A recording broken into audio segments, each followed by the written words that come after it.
What's going on, everybody? Welcome back to episode number 4 of the Max Manus podcast.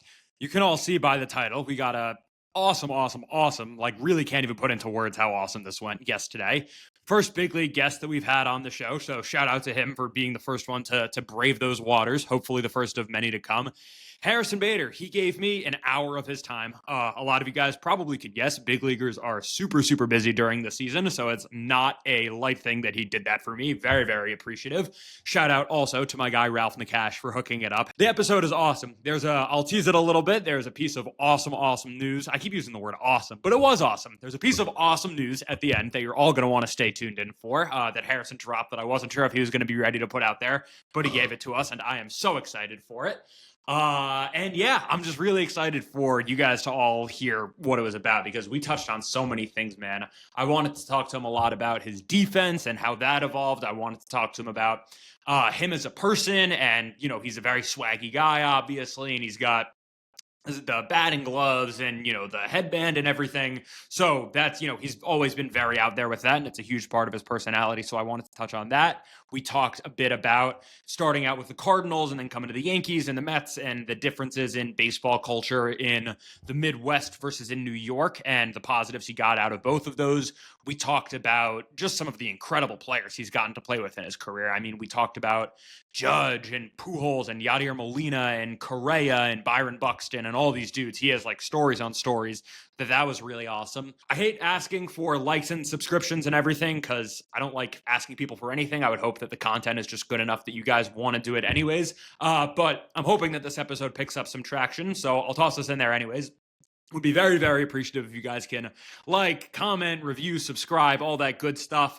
It does help out on the YouTube views. It's a little bit weird to me that there's only like 80 something subscribers on the channel, but all the episodes, which thank you guys that they all have hundreds of views. Like that's pretty cool. But it makes me think that some of you might just genuinely not know that you have that you don't have the little subscribe button pressed. So it helps me out a whole ton if you can just take that 1 second to do that.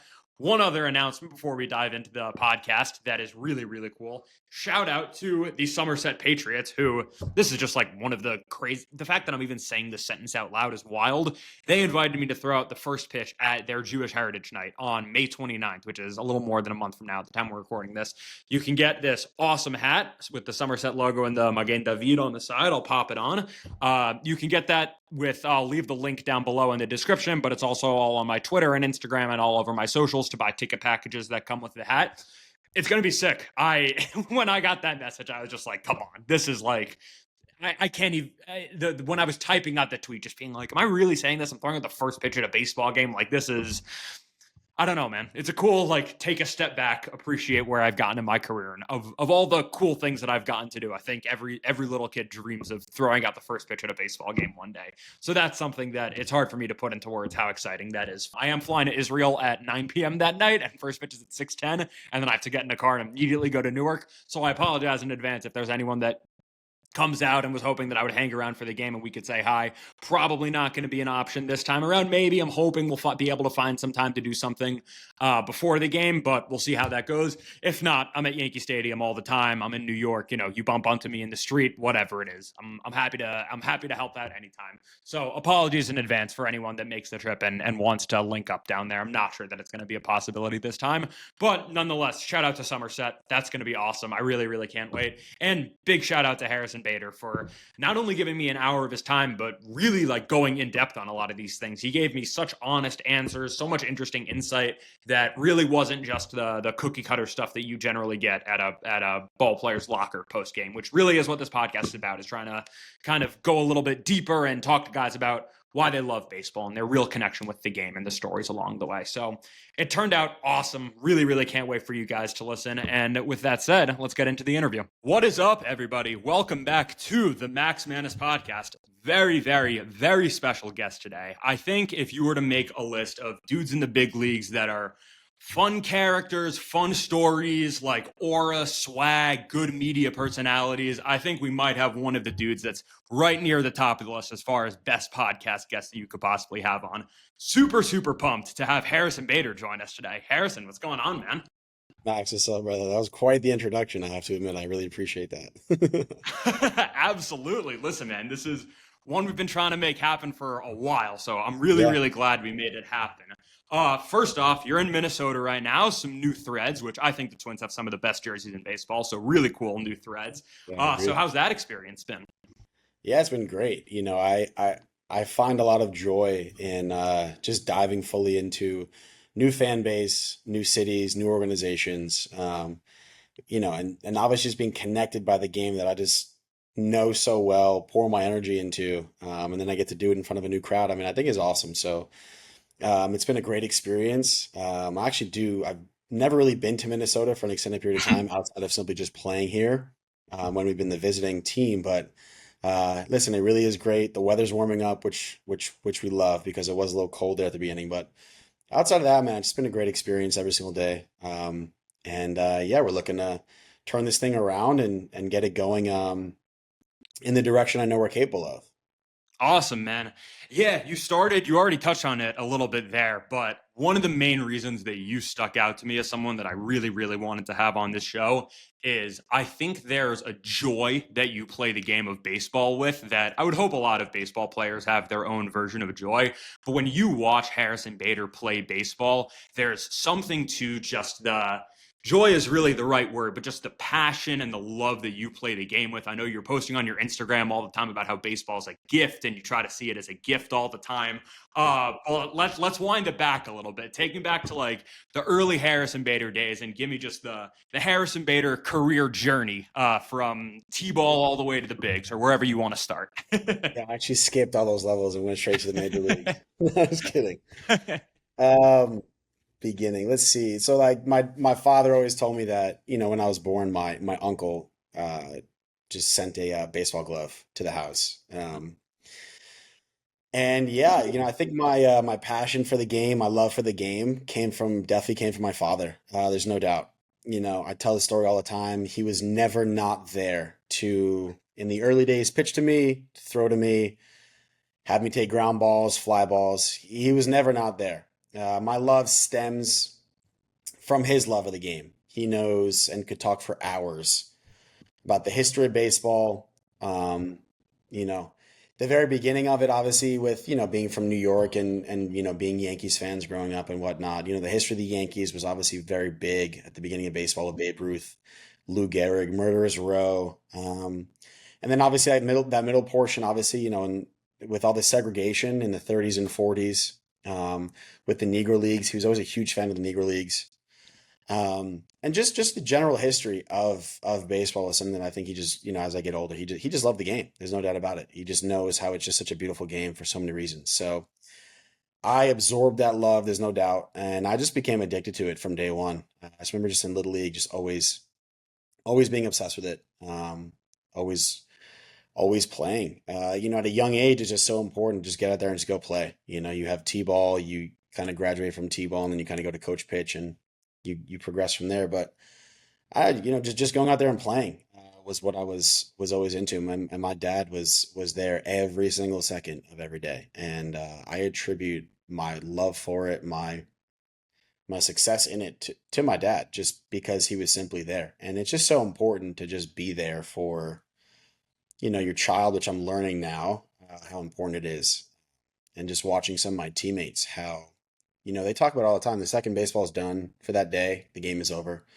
They go into dad mode. And I just think it's so important to really dive into that, because it's not even about becoming a major league baseball player. It's just about giving your child an opportunity to pursue something that he or she loves and is passionate about. That's kind of what life is about, right? Um, so yeah, I mean, the early days really just stemmed from my dad just pitching to me every single day after work. He was an attorney in New York City for over 30 years, and he somehow found a way to do it. So if it wasn't for him, I wouldn't be here, and I definitely wouldn't be as good of a baseball player as I am. So I think that just kind of set the tone for the rest of my baseball career, starting at Horace Mann, where we were just a team. We had a lot of guys that loved the game, and I kind of really started working out during that period of time, and then went on to the University of Florida, and then I think at UF I really kind of became and stepped into the mindset of what it was like to be a pro baseball player. Um, so yeah, there's just a lot of levels before, obviously pro ball, but it's kind of how it started.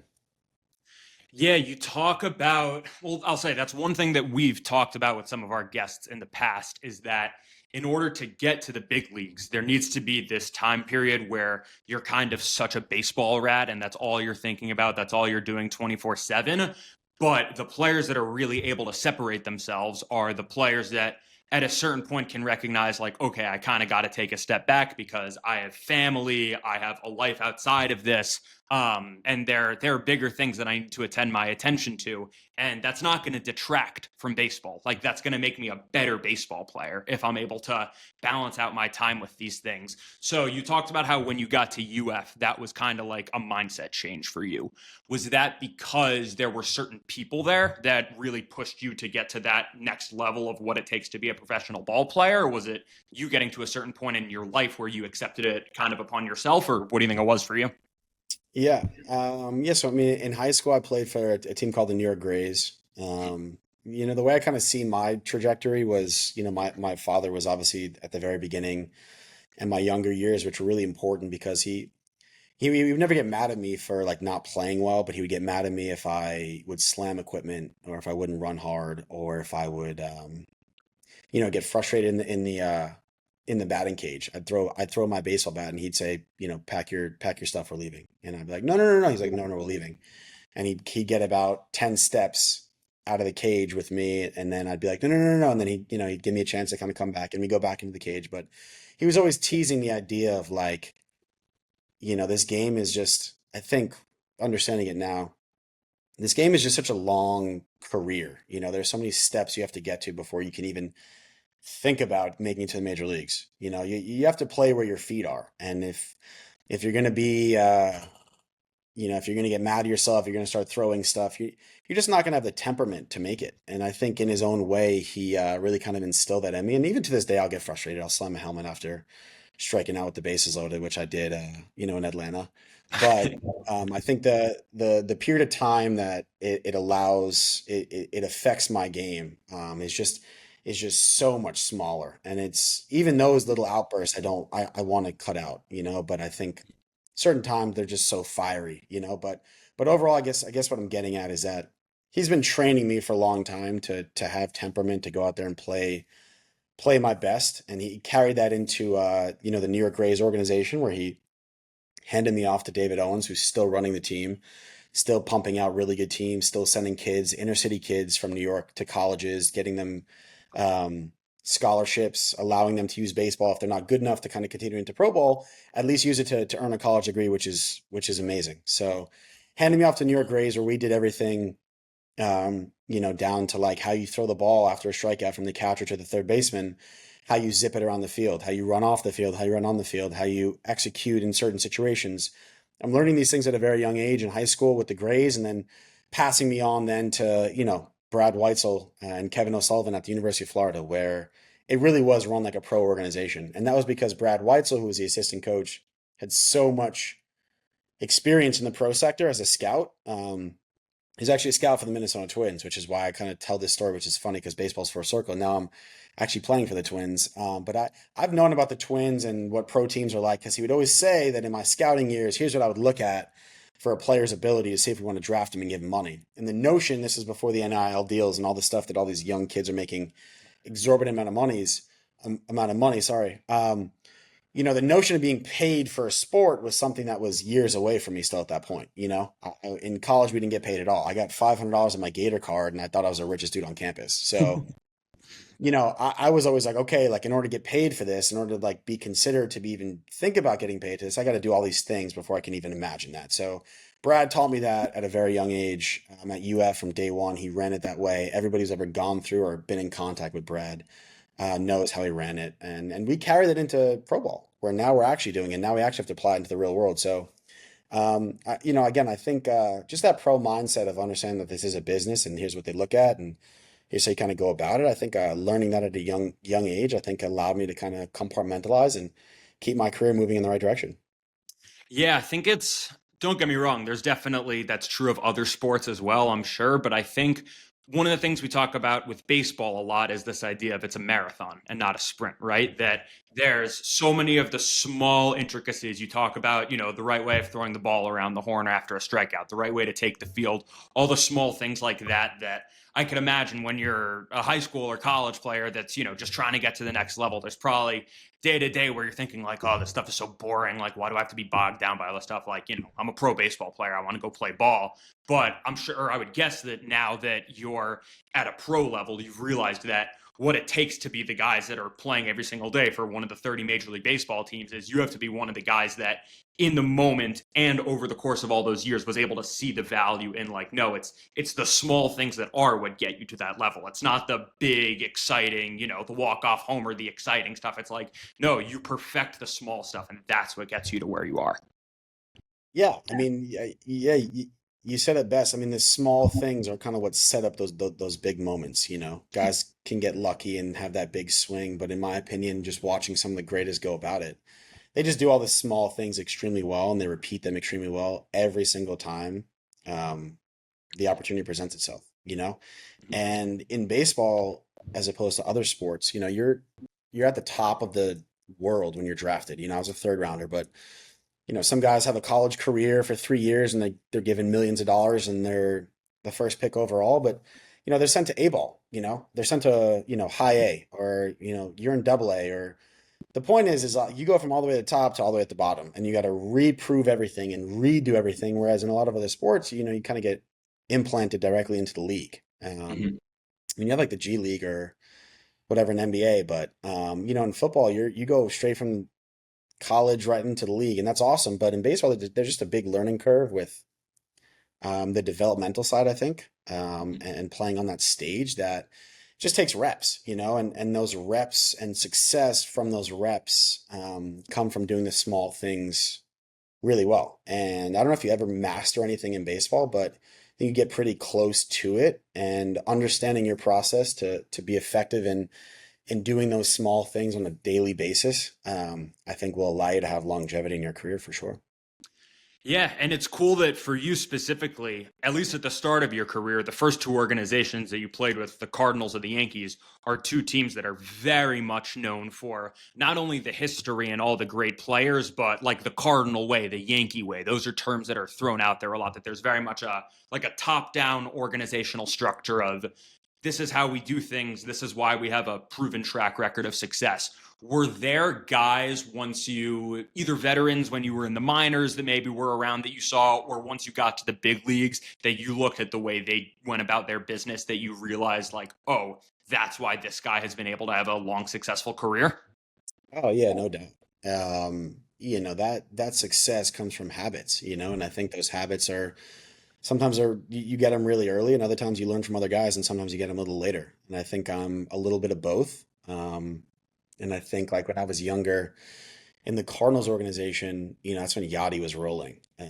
So seeing him work on a daily basis, seeing how he slowed the game down, how he thought. I mean, he's a catcher, obviously, but applying that mentality, I think, to my game was extremely helpful for me, especially on defense. And I think the offense is kind of the last piece that players get in the league because that now in the game in the last few years, there's just so much analytics into it, and you just have to understand what teams are trying to do to you from an offensive standpoint. But sometimes those factors are out of your control. So what I really prided myself on in watching guys like Yachty, watching guys like Tommy Pham, who to this day is the best worker I know in the game, was that they controlled the controllable factors extremely well. So on defense, on base running, on decision making, some instinctual plays that you can kind of put yourself in maybe in pregame to make the right decision when you need to make one in a split second. All these things we can kind of control. So I really wanted to hammer those and be on top of those, which is why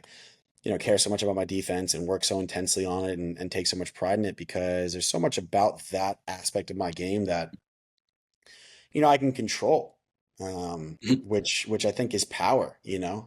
Sometimes you're going to get pitches you're not looking for. Sometimes you're going to get stuff in the zone you're not looking for, and that's okay because we have 600 at bats. But on the other side of the baseball, or if you're on the base paths, all these things I can control. I can control my first step. because I'm ready and I'm prepped and my legs are ready and I'm locked in on the game and I'm positioned properly and I know the hitter in front of me and I know what the pitcher's trying to do to him. And, I can control my first step on a jump because I know what tell I'm looking for on the pitcher, or I know what count he is as soon as he comes set.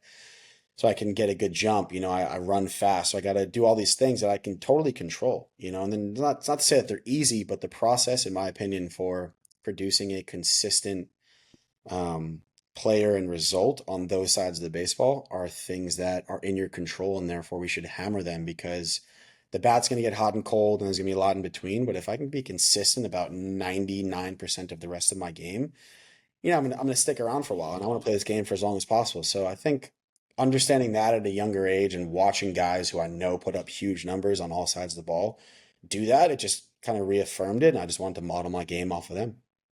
Yeah, man. It's interesting you talk about specifically focusing on the things that are in your control and how, as a hitter, it's like, yeah, I'm going to go up there. I'm going to do my best. But at the end of the day, like, it's not even necessarily that sometimes you're just going to get beat. But like you said, not everything is in your control. Whereas with your defense, that's the kind of thing that it's like, listen, man, that ball's going to be up there. The only question is if I'm going to get to it or not. So I want to dive into your defense some more because I'll tell you, I think there's the home run is a very exciting highlight to watch in baseball, but especially when you watch as much baseball as like the real sickos do, once you've seen one home run, you've kind of seen them all a little bit. Like there's not so much diversity between them. There's not so much like, wow, that one was so different from this. Defense, and especially center field defense, which I know you're playing a bit of left now, but center is where you spent the majority of your career.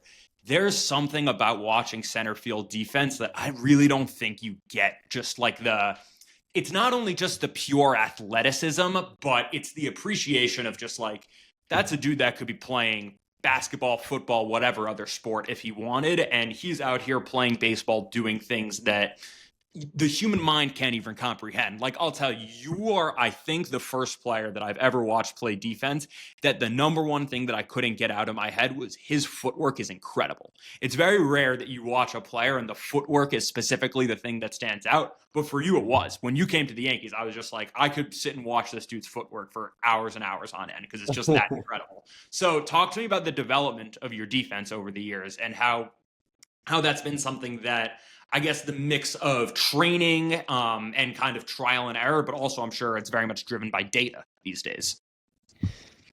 Yeah, so I'm from New York. We're from New York. The baseball fields in New York are not good. They You could say that. they they're not like tarped and upkept. When there's snow and rain, they're just out there. So when it's baseball season, those people that manicure the fields have a really tough time. So I could never feel the ground ball. Like genuinely, my dad looked at me and he was like, "You got to stop like pulling your head out," because I'd always pull my head out whenever there's a ground ball because there's so much crabgrass and different levels of dirt, and I genuinely I was afraid of ground balls. So yeah, I just got to a point where I was just at a summer camp in Maryland. My dad dropped me off one summer and I was really young, like 12 years old or something like that. And I took two ground balls off the face. And I remember calling him and sending him photos of my face. I was just like touched up over here. And I was like, I'm done. Like, I'm done. I'm done. So he got me an outfield glove. I switched outfield there. And instead of, after we'd hit, he used to like hit, kind of throw the ball up and like hit me ground balls. He would now just throw me pop-ups. And I just started, that's how it started. And basically, yeah, it's really simple. He was always telling me that whenever I'm, in the outfield, just always keep my belt buckle facing wherever I'm going to throw. Whether it was a base or a cutoff man, just always be behind the ball.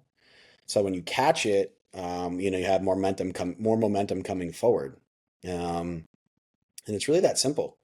And I think that I always just kind of ingrained it that, wherever the ball's at, I'm just going to get behind it and do all the work early so that when I finally get in position, I can just kind of make a straight line through it. And then my arm will play up more and I'll get more behind the baseball and then I'll really kind of be a total outfielder. And yeah, it really just stemmed from him. He just always told me to get behind the ball and keep my belt loop facing forward. And then I carried that into UF, where I got bigger, I got stronger, I started eating better. I was on it's the SEC, so we're working out 4 times a week. And we're really starting to elevate our games as young athletes. And then the moves just got tighter, they got faster. I got on the ball quicker, got through it quicker, released it quicker, and I saw how I played my game too. It was effective. So I think you know accepting my fate as an outfielder at a young age, I think allowed me to kind of dive into it. And that's why I'm just like, yeah, like this is like my thing. I could really always be this, this good. And I think, again, too, you just want to set up all the work so that when you're coming through the baseball, it's as easy as possible. So you got to do all that work first. And then now all I got to do is just catch and throw. So that's kind of where it came from. Yeah. Were there certain outfielders that you watched either when you were growing up, like as a kid, or even into your college days, or even now, that either certain center fielders or outfielders that you wanted to style part of your game after them, or to study how they did small, intricate things? Yeah, for sure. Um, Which guys? Jim Edmonds and Andrew Jones, I was always watching on YouTube, and then Mhm. I'd watch like Vladimir Guerrero throw just to see like how if he stepped like in front or if he stepped behind. Ichiro is another good one. In college, we always taught to step over, like step like right over left, but I've learned that I get like a little more behind the ball if I step behind for whatever reason. So just like those little things, just to kind of learn to pick up on from. But no, I mean, I think the ideal outfielder is a left-handed hitter, um, like Jim Edmonds with his routes, and a guy who's as athletic as Andrew Jones with Vladdy or Ichiro's arm. That's obviously like the goal. That's like the Yeah. standard for build an outfielder. So those were the guys I always watched, and just try to like do what they do, so I could, and then just do it myself. So I try to, yeah, mimic those guys. Yeah, it's cool. I think one of the cool developments in MLB in recent years has been that it seems like there's been an active effort on behalf of the league to try to gear the game a little bit more towards guys like you, guys that are defense first, speed, like, the bigger bags for the stolen bases was obviously a big win for them, where the game had kind of shifted a little bit too far in the direction of home run, walk, strikeout. And I think at a certain point, people realized that hey, the really exciting part of the game and the stuff that's between the lines a little bit is the crazy running and jumping catches in center field and the crazy speed on the base paths. So, like for you right now, you're on a team you're playing with Byron Buxton, who, if you made the short list of like guys who in their prime were like the center fielders that you really want to like watch them go out there and go get it, it's Buxton. Correa, who in his prime when he was a shortstop, and I shouldn't even say in his prime, still now that dude, the fact that he's the relay cut guy for all three outfielders just because he has a cannon of an arm and it's like wherever he is, go get it. Is there something to playing with those guys now and realizing like, damn, we got a team here of guys that don't just hit tanks, but like we can do everything on the field. Yeah. There's just no doubt in baseball, specifically, pitching and defense wins championships. There's just no doubt. We've seen the movie over and over and over. There's just no doubt. The lineup will click. The lineup is always one swing away, one bloop away from getting hot. So it's not even about the lineup because it'll come. It's about pitching and defense and doing the small things. That wins championships. There's no doubt. So with that said, defense, especially up the middle, is so important, and moving as a unit is so important. Because run prevention from your pitching staff, but also from your defense, and not allowing extra 90 feet, extra runs. That's what wins championships. There's no doubt. So, Buxton, without a doubt, this is a dude I've always watched from afar, but he is the most athletic I've ever played with, no doubt. It's not even close. Correa has the best shortstop arm I've ever played with. So it's just exciting for me to kind of be sandwiched right in the little triangle next to those guys because the bat's gonna get hot. It's gonna sometimes not be. It's my bat will be what it's gonna be. It's all good. But the defense aspect, the playing on that side of the ball with them is super exciting for me on a nightly basis. I love it. I love how we all move together. And I think, as we're continuing to get games under our belt together, we learn each other's movements. Like I could sprint into the corner and with my eyes closed know exactly where Correa is going to be because of how good he is at his job. based on the situation, if there's a run on first or if there's nobody on. So, when you have that level of comfort that as soon as you look up, your guy's going to be in the right spot. Or if I'm going for a ball, Buxton's going to be my off outfielder telling me how much depth I have in the field. Like, there's just such a level of comfort that's awesome, and it reminds me so much of when I was in center field when I won a Gold Glove in 2021, playing alongside Tyler O'Neill and Lars Nootbaar. I mean, we were a unit and we absolutely killed it every single second we were out there together. And it's because we understood each other's playing style so well and we knew each other's speed, what balls we went for and what balls we could get to, what balls we needed to back up, how well we communicated. It was just such an elite way of how we did things. So having some of that with Bucks is just awesome and it excites me so much. So I absolutely love it. How long does it take a team to be able to kind of like gel in that sense? Because I'm impressed. Like, we're recording this April 21st, and you're already talking about how you guys, it seems like you guys have it as a pretty cohesive unit. Is that the kind of thing that you leave spring training and you're like, all right, we're all on the same page, we're good to go? Or is that the kind of thing that it's only like once the season starts going that it's like, okay, now I can see how Correa is there. I got Buxton telling me where the cut is, stuff like that. Yeah, I mean, I think you move at a different speed in spring training. You go, sometimes you feel good, sometimes you're a little tired because we're just getting back into it. And, I think you get glimpses of it and you get it, an understanding. But once that first game starts and you start rolling in the season, I would say it takes a couple weeks, a couple weeks to a month to really just understand your off outfielder and the guys in front of you, your shortstop and your third baseman for me when I'm in left. So I think just paying attention and learning their playing styles, it definitely takes a little time. It's definitely a little learning curve. But once you kind of get it, you just, like I said, you could do things with your eyes closed because you just know how guys are going to move. So I think it's pretty good. Yeah, man, you've had a lot of good fortune of just playing with some incredible ball players over the course of your career. There was one tidbit that I came across when I was doing some research for this, and it blew my mind.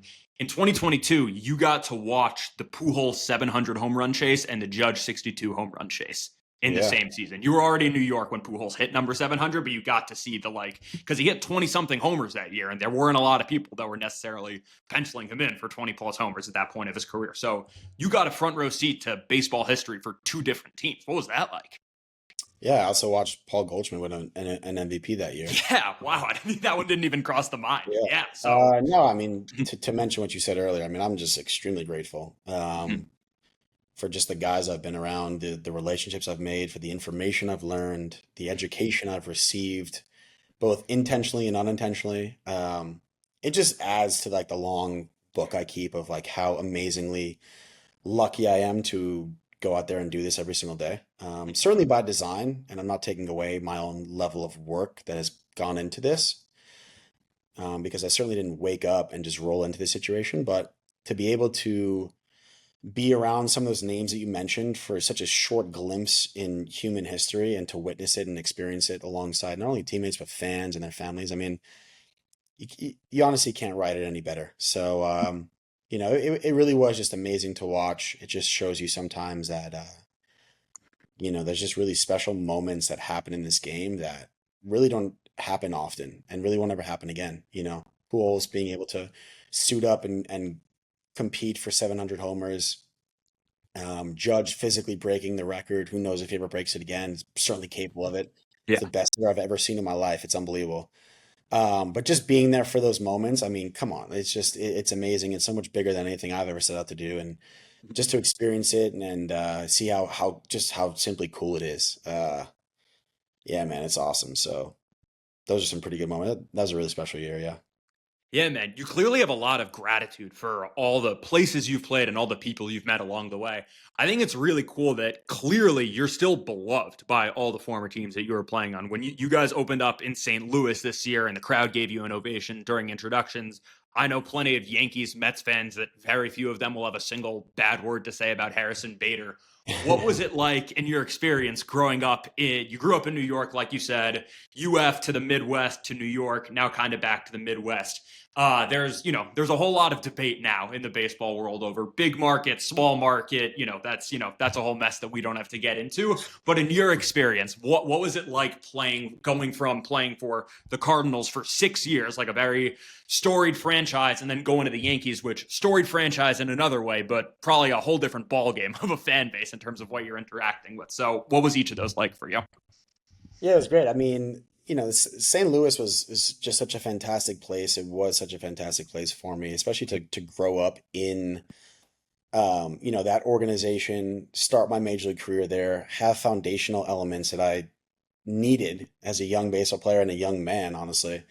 Um, Having them begin there is amazing, because there's just so much love for the organization for so many reasons. The small pieces that get everybody going, that get the fans involved, that make them love their players are the things that I really prided myself on that I learned at a young age, which were play really hard, dive for the ball, be as physical as possible, do the small things really well, and go out there and just give it your all. And I think, they really loved players who weren't one dimensional. They loved players who could run, who were fast, who dove for the ball, who threw hard, who did the fundamental piece of the game, tried to repeat them as often as possible. So having that instilled at a young age, I think was really good and really, really helpful for my pro career.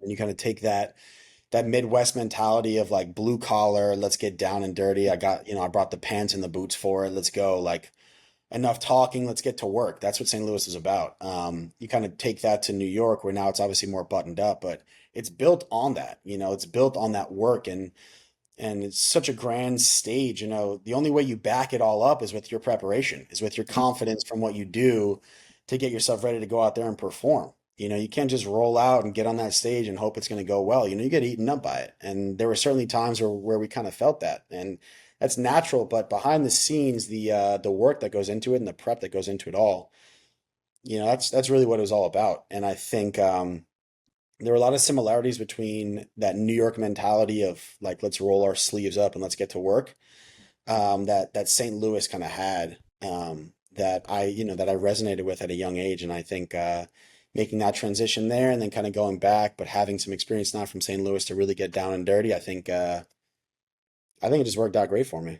Yeah, clearly. I want to talk to you about your swag a little bit, because when you got to the Yankees, that was an era where the Yankees were, you just talked about how, buttoned up. The textbook picture of what a Yankee ball player was, standing at the locker with a suit after the game, just saying, great team win, certainly no like exciting batting gloves, no six sliding gloves, no anything like that. And I think a lot of guys, if they came to New York and they were super out there with the swag and the drip and all that, Yankees fans might be thrown off by it by some guys. But I think with you, it was so clear that, here's this guy pulling up with the Statue of Liberty colored gloves and everything. But it wasn't, everyone knew that it wasn't obnoxious. It was you just being like, this is who I am. This is the most authentic version of myself. And for me to be the best baseball player I can be, this is a part of me that I have to embrace, because it seems like they go like hand in hand for you. So what was that like? Yeah, they had some limitations on me with the glove, that's for I'm sure. sure. Yeah. Yeah, I wanted to do the all Liberty Green, like monochromatic gloves Oh, nice. my first year, but they didn't allow me to do that, Mhm. which sucks. Which is why we had to go with just like the palm and just the accent logos. But Mhm. from the outside looking at it now, they've definitely loosened up some of their, you know, I guess guidelines or whatever, which is awesome for the players because I mean, just from all of us watching, the Yankees have every ability to be an extremely swaggy team. Mhm. I mean, playing in the Bronx was like the coolest thing ever with the train right there. I mean, it's just it Mhm. was it was it was awesome. It was just such a great experience to dive into.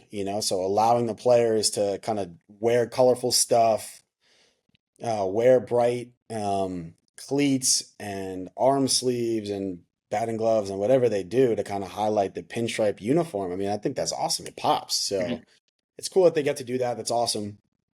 Um, but I think, again, at the end of the day, I think the best version you're going to get of whatever player you sign, whether it's for 1 year or for however long, is his most authentic version. If a team has certain guidelines you can't wear, okay, then you work around them and you do your best to somehow complement your personality, go out there and be effective. Because if you're playing, all tight and you're playing scared, I think that it just has a very short shelf life. And I think the best way to be open to failure, to be open to ridicule, I think you just take it so much better if you're truly preparing and you're your most authentic self and the most authentic version of you is coming out on a nightly basis. I think it's much easier to swallow that pill and then turn it around and turn it into success and really be who you are. And that's kind of what we fight to do on a daily basis. Is what we fight for in the game is just to go out there and play free. And I think for me, um, you know, using Bruce Bolt kind of as my vehicle, if you will, to put that color out there, to have that color complement our uniforms in different ways, and showcasing fun arm sleeves, all these little things. It does mean something. I think it's allowed me to kind of just settle into my personality and go out there and be loud and be fun, but kind of do it in a cool way because I was still wanted to be aesthetically pleasing. So just I think treading that fine line with the freedom to do it, so it allows you to go out there and do it. Yeah, you talked about, like you just said, the fine line between, okay, there are basic rules, whether it's just what teams have or just, how baseball works. But there's also just me, and the best version of me is when I'm able to embrace all this. When you think about yourself, 8 years ago when you debuted in the big leagues versus to now, what are the biggest ways that you think you've developed as a player, I guess, on and off the field, and to the extent that they're related? Yeah, that's a good question. I mean, I've developed in a lot of ways, that's for sure. Um, I think the most important thing for a player at every level, well, there's two most important things, but first and foremost is to play where your feet are. So if you're in high school, play where your feet are. If you're in college and you're trying to get on the team in the starting lineup, or you didn't get drafted where you wanted to, and now you're a fifth year senior, whatever it is, fourth year, whatever, is play where your feet are. But then secondly is just know who you are. And I think just going throughout my major league career, I've done my best to just get to know myself as an athlete and as a player, how I move, how I prepare, how I game plan in the box in that moment. Just knowing myself more and more, I think, is what allowed me to kind of keep signing with great organizations, and keep getting an opportunity to go out there and play the game I love. And the best player you could be is one who knows himself, one who doesn't try to do too much in certain situations or be somebody he's not. Because I want to be a total baseball player on all sides of the ball as many times as I can throughout the season, which takes discipline and consistency. And I think we're all searching for that level of consistency to be reliable, to get contracts, to get paid, to be on teams that are vying for a playoff berth or a World Series win. I think those organizations rely on consistent and repeatable players, and that's just really what I want to be. And that comes from knowing your routine, knowing who you are, knowing what keeps you going. And I think those are simple things. It's not rocket science by any means. I just think it takes a lot of discipline, and sometimes you got to look yourself in the mirror and just be honest with yourself. But once you kind of cross that bridge, I think there's a lot of freedom in it, and I think I've just kind of done my best to do that the last couple of years, especially with how I've gone getting traded and playing for the Yankees, playing for the Mets, now playing for the Twins. I've been part of three organizations in 3 years, and I want to find a home. And I want to prove that I can be somewhere for long term. And I think a team is certainly willing to do that and invest in me, and I just have to keep showing them that I'm capable of doing it. So that's what I kind of think about every single day and prepare, that way to prove that it's an investment that someone should certainly make. I want to talk to you about the experience of being traded.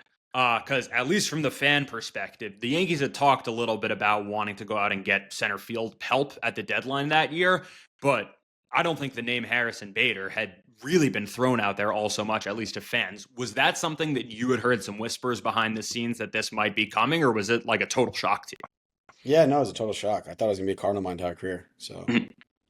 What was that um, experience like for you, just getting the call and then the next couple days of getting to New York? yeah, it was definitely a shock to the system. There's no doubt. Yeah, I was home because I was like, had a terrible plantar fasciitis thing that I was playing on the entirety of 2022. It started in spring training, so I kind of got it injected and then rehab. So I was in a boot when it happened in essentially like August 1st, and I walked into the clubhouse in Yankees clubhouse in a boot with like a walking thing, and I'm like looking up at all these dudes in a new clubhouse, and I'm like, okay, I'm a Yankee now, and which in and of itself is cool, you know. So, but I was doing it in a boot, so I was like, yeah, this is some character building here for sure. And but I stuck with it. The rehab coordinator, shout out to Joe Bello. Mhm. He uh he got me on a great program. All those guys, they were awesome. And 6 weeks later, I was back playing. And I think Cashman also did a really good job because he just essentially called me and was like, "Listen, we got a good team. We're poised to make the playoffs here. Just take your time, get healthy, but you're gonna get your at bats, and then you're gonna be playing in the playoffs for us. And I want you to just run everything down center field." So he just really calmed me down and just did a great job of just shooting me straight and got healthy and ended up having a good playoffs that year. So That's that an was just an understatement. awesome year to that was just an awesome year to finish it strong because it was tough with that plantar fasciitis, man. So, Mhm. um, but yeah, no, I mean I think it was just really cool to kind of look myself in the mirror and being like, all right, like I don't know when exactly, but like I will be in uniform playing with these dudes. So in the meantime, just like lick your wounds, it's fine. But I'll be in uniform soon enough, and I'll be able to show them what I got. So I just really liked it because there was just so much power in the ability to like show everybody what I was capable of. Because I mean, listen, like the numbers were what they were that year. It was a down offensive year because I was hurting, but I just knew that like once I got healthy, like these dudes are gonna see a version of me that's super motivated, that'll be hungry as ever because now we're going to be in the playoffs, So I just use that as like kind of fuel to kind of propel me to a space that once I was ready to play, I just wanted to just be good for my team and be good for my teammates who traded for me, which is awesome. And they traded a really good pitcher that year too for me. So yeah, I was just psyched for the opportunity that was coming soon enough. Yeah, and correct me if I'm wrong, but wasn't your Yankees debut the night that Judge hit that 60th homer and then Stanton hit the walk-off Yeah, grand slam? sick. Yeah, That my was boys, nuts. dude, it was sick. Yeah, It's because that awesome. I go to a decent amount of games. I think that I wish my best memory at Yankee Stadium was in October. Unfortunately, it isn't. That one's right up there. Is just I Oh, it was was looking around the unbelievable. stadium that night, and it was Yeah. the mix of the baseball history and just in the moment. You must have been looking around at yourself, just like, oh my god, what did I get myself into? Like this is insane. Yeah, I was like, the new digs are paying off. This'll do. Yeah, and then that playoff run, like you downplayed it a little bit, but dude, it was every single game Harrison Bader was going deep. You were first it was against Cleveland, and then I remember you took JV up top in Houston, and it was just like we traded for this dude as like a speedy defensive center fielder, and he's out here Yeah. hitting tanks every night. That must have been surreal. Yeah. No, I mean I think like, I definitely have the like defense first thing, but I mean I could hit, man. So I just focus on that. But yeah, no, the defense will always be there, that's for sure. I just think, when you get I was hurt and had an opportunity to kind of step away from it, get really kind of get geared up, really hone my mechanics in again, and just go out there and just kind of relax and play. And I think I just caught a period of time where I was just hot, obviously, and I was seeing the ball super good and picking out pitches that I wanted to hit, and I was getting them too. So yeah, it just turned out to be a good series. Yeah, for sure. Yeah, I want to talk about your swing a little bit because when we were speaking the other day, you were telling me that there was all this biomechanics stuff that you were getting into this offseason that kind of helped you learn a bunch of new things about your swing. So we did the defense talk, but let's talk about the bat a little bit. What's that been like? Yeah, it's been good. You play. I want to play for as long as I possibly can, but whatever that number is, when you enter the league versus when you leave the league, you're going to be different mentally, physically, just due to age, everything. It's all tied in. So finding ways to consistently adjust, so you can maintain productive years, especially offensively, is the name of the game. It's really that simple. So understanding your body, how you're moving, staying active, it's really all connected. At the end of the day, what are we trying to do? We're trying to accelerate wouldn't stick as quickly and as correctly as possible at a given pitch location or for a certain pitch, and just rinse and repeat that over the course of 500, 600 at-bats. It's really what baseball is. Mhm. Obviously, it's hard to do, but I think the process involved there, if we can find ways to simplify it as elite athletes who are extremely in tune with their bodies, who work out consistently, eat extremely well, rest and recover extremely well, we can really have a good crack at this. So I think diving into like the kinetic chain, the sequence of how we swing, understanding it through biomechanics, I think is really important, and what kind of allows hitters to not only stay consistent but also, work towards productive years, even if their age is increasing. So yeah, that's kind of what I dove into this offseason a little bit, because was coming off of injury in 2023. I tore my adductor completely off of my pelvic floor. There was zero connection of it. So that whole chain was shut down for a period of time, and I played the entire 2024 season with the Mets, essentially still rehabbing it. So I really wasn't pleased with how I was moving physically the entire season. And then going into the offseason, I was like, all right, I got to relearn this the same way somebody would relearn how to walk. If you have some type of accident or something, God forbid, but you're now using and recruiting small muscles that you never thought even existed, simply just to walk in a straight line. And I think the same thing you can kind of relate to baseball is when, I had zero connection of that to my core essentially. And a core muscle, which the core is very important in baseball for obvious reasons. My body was recruiting different muscles to kind of take on the stress of what it is to propel that bat forward. So relearning that through the mechanics of it was something that I kind of dove into, and yeah, I'm in a good spot now physically and understanding it, and I think it's only getting better. And I feel great about physically how I feel, how I'm moving, and how I'm understanding it. So I got a long runway here, so I'm just excited to see what I'm capable of doing this year, because it feels great. Yeah, there was such an interesting line that you said the other day when we spoke, where you said that one of the biggest, I don't know if it's been a realization or if it's something you've known for a while, but one of the biggest things that has to do with this biomechanic thing that you've been trying to understand more is that the best swings don't always necessarily get the best results, and the best results don't always necessarily come from A++ swings. Is that something that you've, like, I guess, talk about how the biomechanics and the kinetic stuff that you've been looking into has lended a little bit of insight to that? Yeah, I mean, listen, at the end of the day, these are, you have to put up numbers. There's no doubt. You Mhm. have to put up results. People need results. We need results individually to make us feel good about what we're doing, and the organization needs results because we're getting paid all this money, and we need to pump out results. Um, However, consistently producing um, good swings from a mechanical standpoint on good pitches you can handle will always, over the sample size of 500 to 600 at bats, will produce those results. So being process oriented is far more superior and important for the individual to focus on than simply the results, because swinging at strikes, especially strikes over the heart of the plate with just a good athletic kinetic chain, will produce results. There's no doubt about it. So we see it with guys who are the most talented in the league.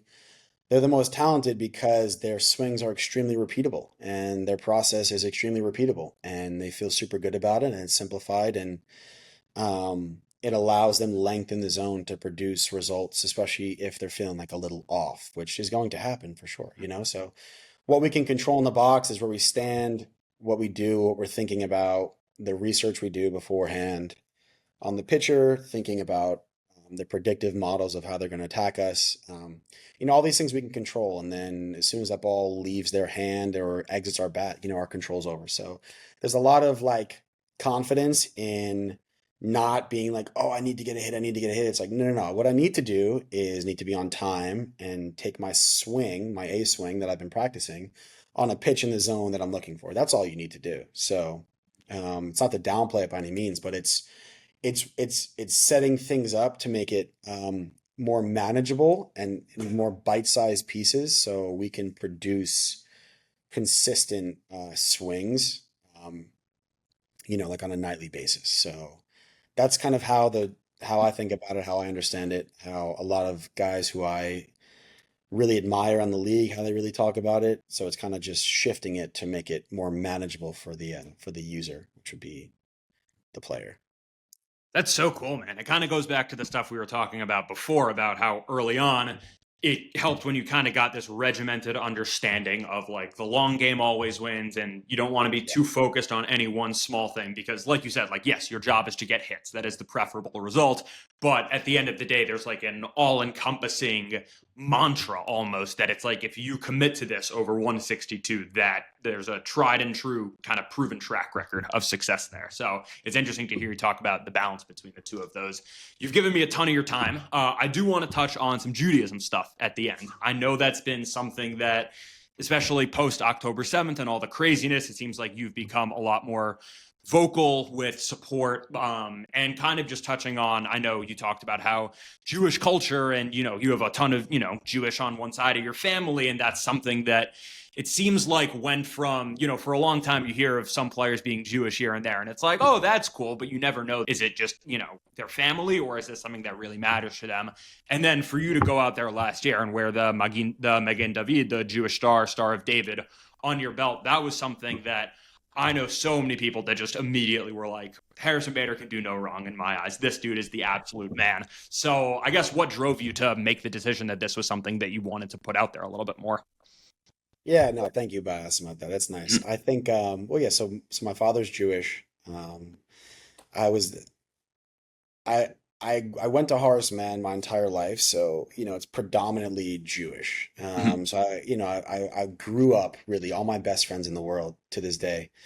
They were all Jewish. They've always been, I've always just been a part of the Jewish community and Jewish culture, if you will, and I've been surrounded by it my entire life. And when I got to college, I had different friends and different friend groups and everything, and that was not really the case. Even kind of getting into pro ball and everything, but growing up more, I think a level of spirituality, foundational pieces of what makes religion really amazing thing, I think are really, really important to have in your life. And that's just my opinion. And people can think otherwise, but growing up more and kind of searching for that sense of community, that love for spirituality is something that I've really enjoyed learning more about on my own time in my own way.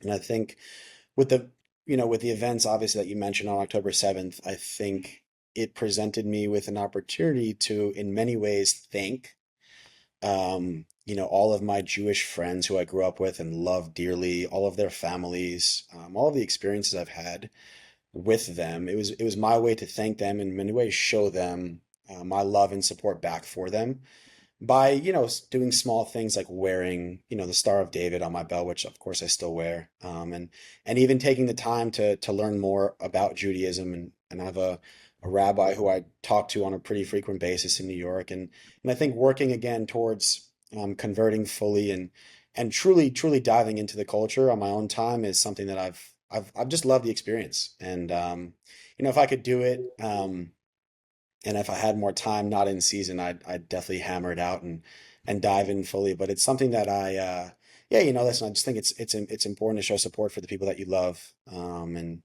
I think I've always taken the side of peace for all law-abiding normal citizens and everything, and peace for all. And I think again, just something small like doing that, I think is just important, and it means a lot for the people that I love. And if they get something out of it, then that's nice. So I think I was given support by Steve and David over there with the Mets, which pumped me up. And yeah, it's something that I just it's really important for a lot of people, so much bigger than just myself. So I guess it's my way of showing love. That's awesome, man. On behalf of the Jewish people, we appreciate it a ton. Yeah, no, of course. And I'm looking forward to playing for Team Israel in 2026 for the World Baseball Classic. So that'll be amazing. Let's go. I was wondering if you were going to drop the news or not. Dude, so news. Like beyond. Yeah, that is going to be so sick. Yeah, no, I was coming off of injury 2 years ago. Or actually, no, it was last season, beginning of last season. I was just coming off of injury, and it was just too much for my buildup, and it wasn't. It was advised. I was advised to not do it because of how early it would have to take place. So I'm fully healthy. I plan on being fully healthy, and it's something I'm certainly looking forward to doing. So that'll be super cool for so many reasons. Yeah. Yeah, awesome, dude. When you told me that the other day, that just got me so pumped. So you got to Yeah, go out recruiting now. You got to absolutely. text Freed and Bregman and all these dudes because we need a whole squad. Yeah. We're Yeah, not no, trying to get no, smoked by I the would love to. DR. They got some dudes on other teams. Yeah, exactly, Yeah, man. Awesome. Harrison, dude, you're the absolute man. I really, really appreciate you giving me yeah, of all this course. time and looking forward to you suiting up in 2026. That's something awesome to look forward Oh to. no, I can't wait. No, I can't wait. It's Max has been great. I really appreciate everything. I'm happy we got it done, and I'm looking forward to talking to you soon, brother. Awesome, man. Appreciate it a ton. Thanks, everybody.